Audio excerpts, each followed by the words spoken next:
Nggak banyak, tapi ternyata masih ada loh handphone di luar sana yang bikin kita itu excited untuk ngejajal sampai-sampai bikin videonya agak bingung karena takut narasinya salah. Ya, gue lagi pengen ngomongin handphone yang satu ini, Vivo X200 Pro. Bismillah, assalamualaikum warahmatullahi wabarakatuh. Alhamdulillahirobbilalamin, wassalatu wassalamu ala rasulillah. Barengan sama Nobo di sini. Dan ya, ini dia Vivo X200 Pro yang udah gue pakai selama kurang lebih hampir 3 minggu. Bener-bener jadi handphone ngapa-ngapain gue. Definisi ngapa-ngapain di sini itu gue pakai buat syuting reels, syuting YouTube, nonton, ngedit, dan banyak lagi. Kecuali yang tidak gue pindahin ke sini adalah mungkin aplikasi banking, karena ini adalah loaner phone alias handphone yang dipinjamkan untuk gue bikin videonya. Takutnya kalau gue pindahin handphonenya pengen gue HM. Tetap ya, kalau itu mah kudu beli. Walaupun tidak full 100%, tapi seperti tadi gue bilang, 90% itu aktivitas gue semuanya ada di sini. Dan pas awal megang sampai sekarang, tiap kali gue berinteraksi sama Vivo X200 Pro itu memang rasanya menyenangkan ya. Feel-nya nyaman aja di tangan gitu. Kelihatan nih kalau emang dari jauh kayak bentukannya kotak biasa aja. Tapi begitu kita lihat lebih dekat, ternyata pinggirannya ini ada bengkokannya, ada lengkungannya. Sebutannya adalah quad curve. Dan quad curve-nya ini tidak hanya di bagian belakang aja, tapi juga ada di bagian depan. Ya, quad curve screen. Jadi screen-nya ini emang agak melengkung, tapi tidak mengganggu karena lengkungannya ini cukup soft dan juga nyaman untuk dipakai interaksi sehari-hari. Dan kalau kita ngomongin secara total desain, seakan-akan curve di bagian depan dan belakang itu tidak cukup.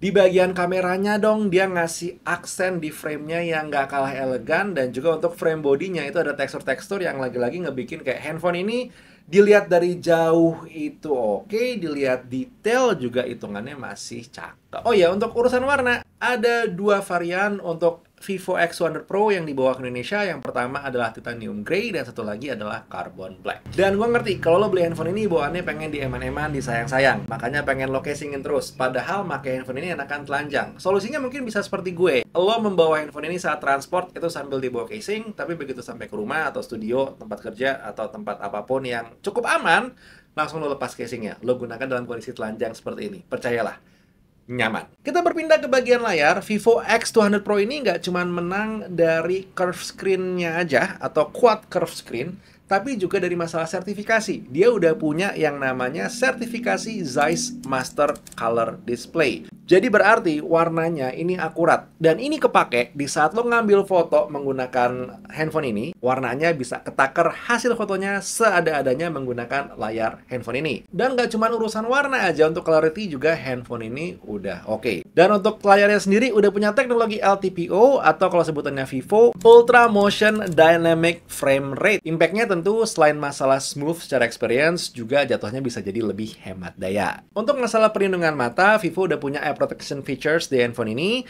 seperti Smart Eye Protection Mode 3.0, Anti-Fatigue Brightness Adjustment 2.0, dan juga Night Eye Protection Mode 2.0. Intinya layar ini kalau dipakai lama pun nggak bikin capek mata. Baca Quran misalnya, buka aplikasi Quran gitu kan. Nah, handphone ini bisa dipakai cukup lama tanpa membuat mata itu jadi ekstra lelah. Oke, tentu kita ngomongin Vivo X100 Pro itu nggak bisa berhenti di bagian layar, harus langsung menuju intinya, yaitu bagian kamera. Boleh. Tapi harus bersabar nih, karena diskusinya bakal agak panjang di bagian kamera ya. Kalau ngomongin masalah hasil-hasil aja, sebenarnya sih Vivo X100 Pro ini tentu udah punya hasil yang bikin happy ya. Mulai dari landscape, portrait, straight, wide, medium, tele, mau ambil pakai mode auto ataupun mode manual, itu udah hasilnya enak aja. Walaupun memang kalau untuk selera gue pribadi, ada kalanya EV0 atau exposure value 0 itu agak overexpose untuk taste atau untuk selera gue.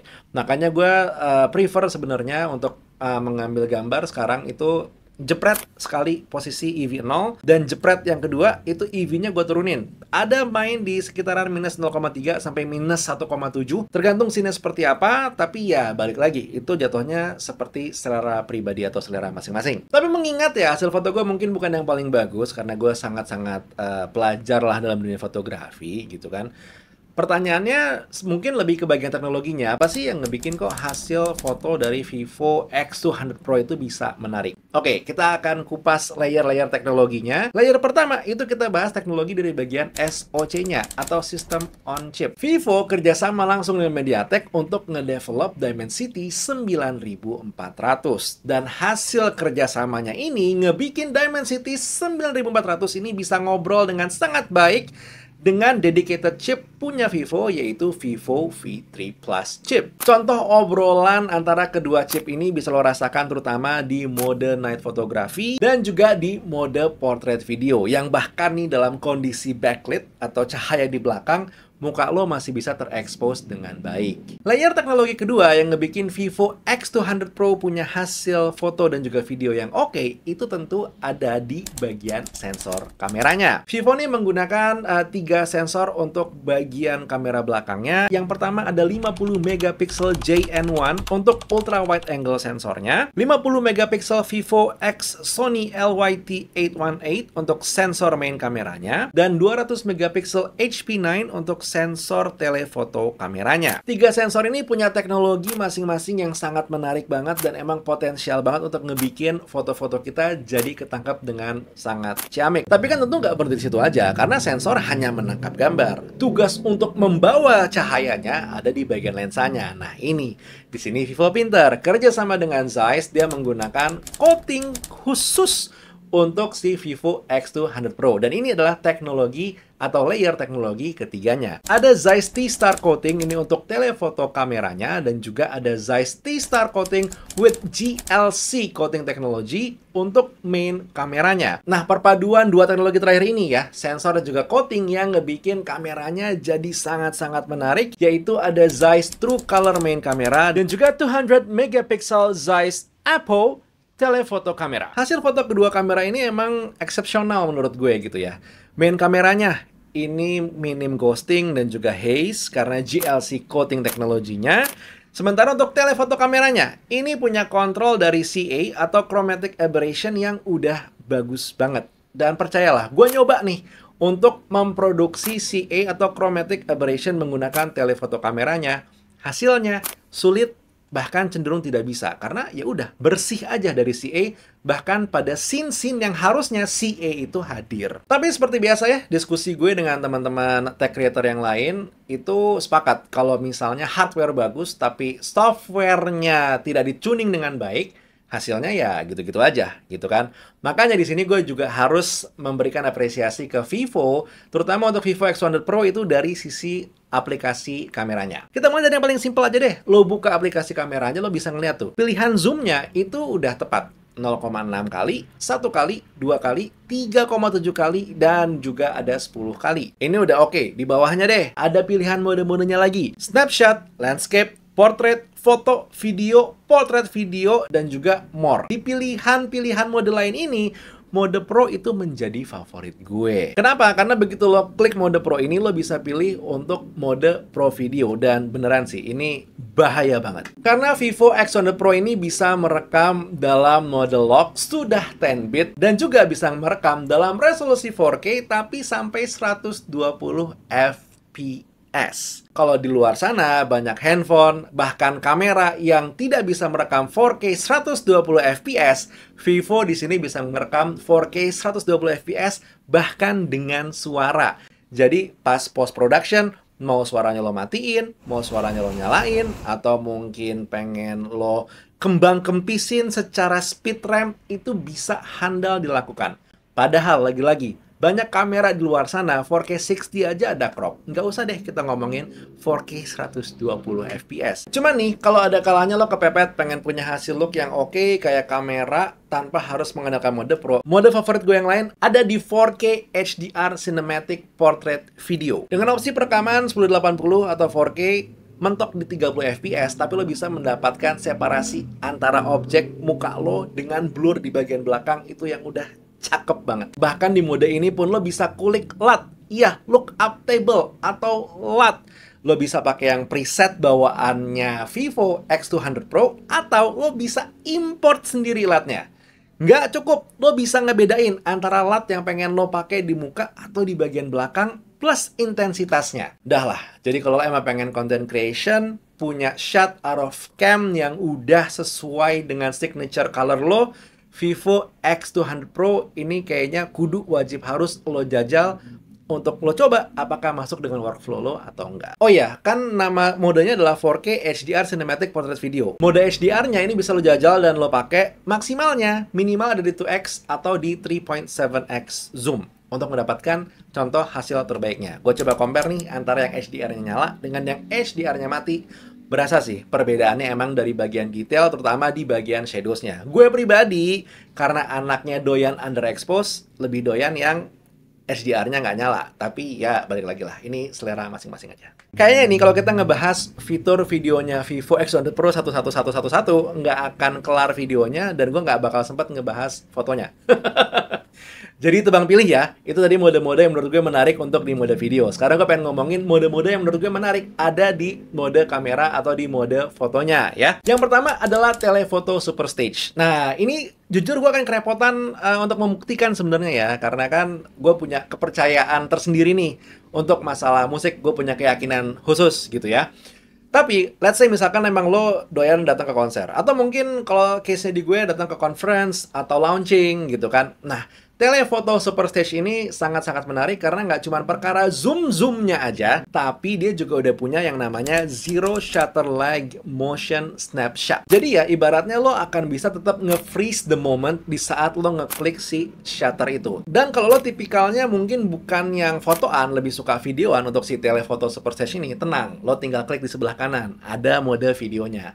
Ini bisa lo zoom sampai 30 kali untuk hasil terbaiknya, mendapatkan algoritma paling clear-nya. Dan nggak berhenti di situ, ada juga zoom-based sound enhancement-nya. Jadi secara audionya juga bisa lebih maksimal, nggak cuman videonya aja. Nah, mode berikutnya yang menarik perhatian gue, ini adalah Zeiss Multifocal Portrait-nya Vivo X200 Pro. Benar, mungkin lo udah pernah menggunakan sebelumnya di 23mm, 35, 50 dan juga 85 mm. Tapi kali ini hadir dengan focal length baru yaitu 135 mm.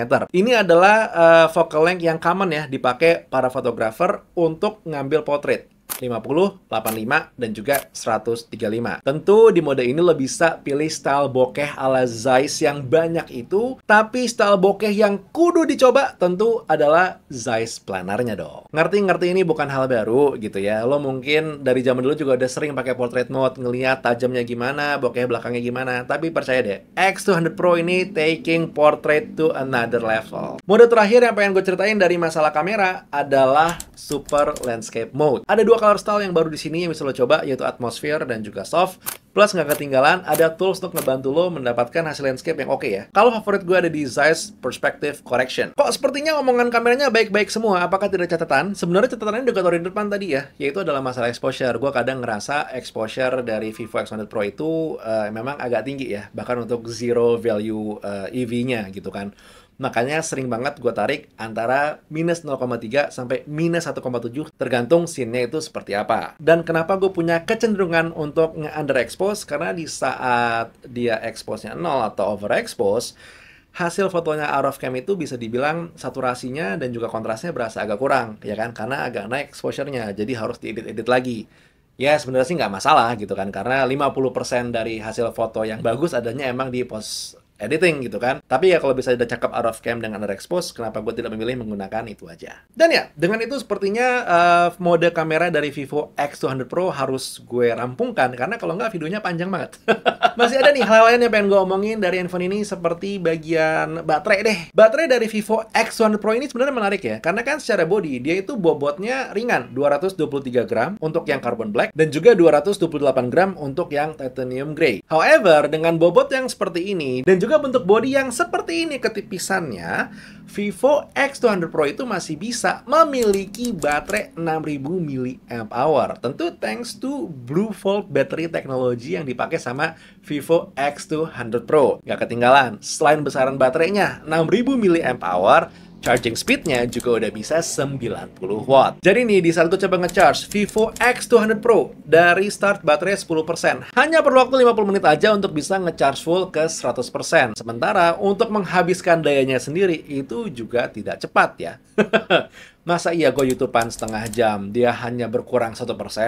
Gue coba konfirmasi lagi, TikTokan setengah jam, sama, baterainya hanya berkurang 1% juga. Jadi ya, performa ngisi baterai dan juga daya tahan baterai Vivo X100 Pro ini bisa dibilang udah cakep. Dari sisi raw powernya deh, mengingat Vivo X200 Pro ini udah menggunakan Dimensity 9400, RAM-nya 16GB, storage-nya 512GB, nggak heran kalau angka-angka benchmarknya yang gue punya tinggi-tinggi ya.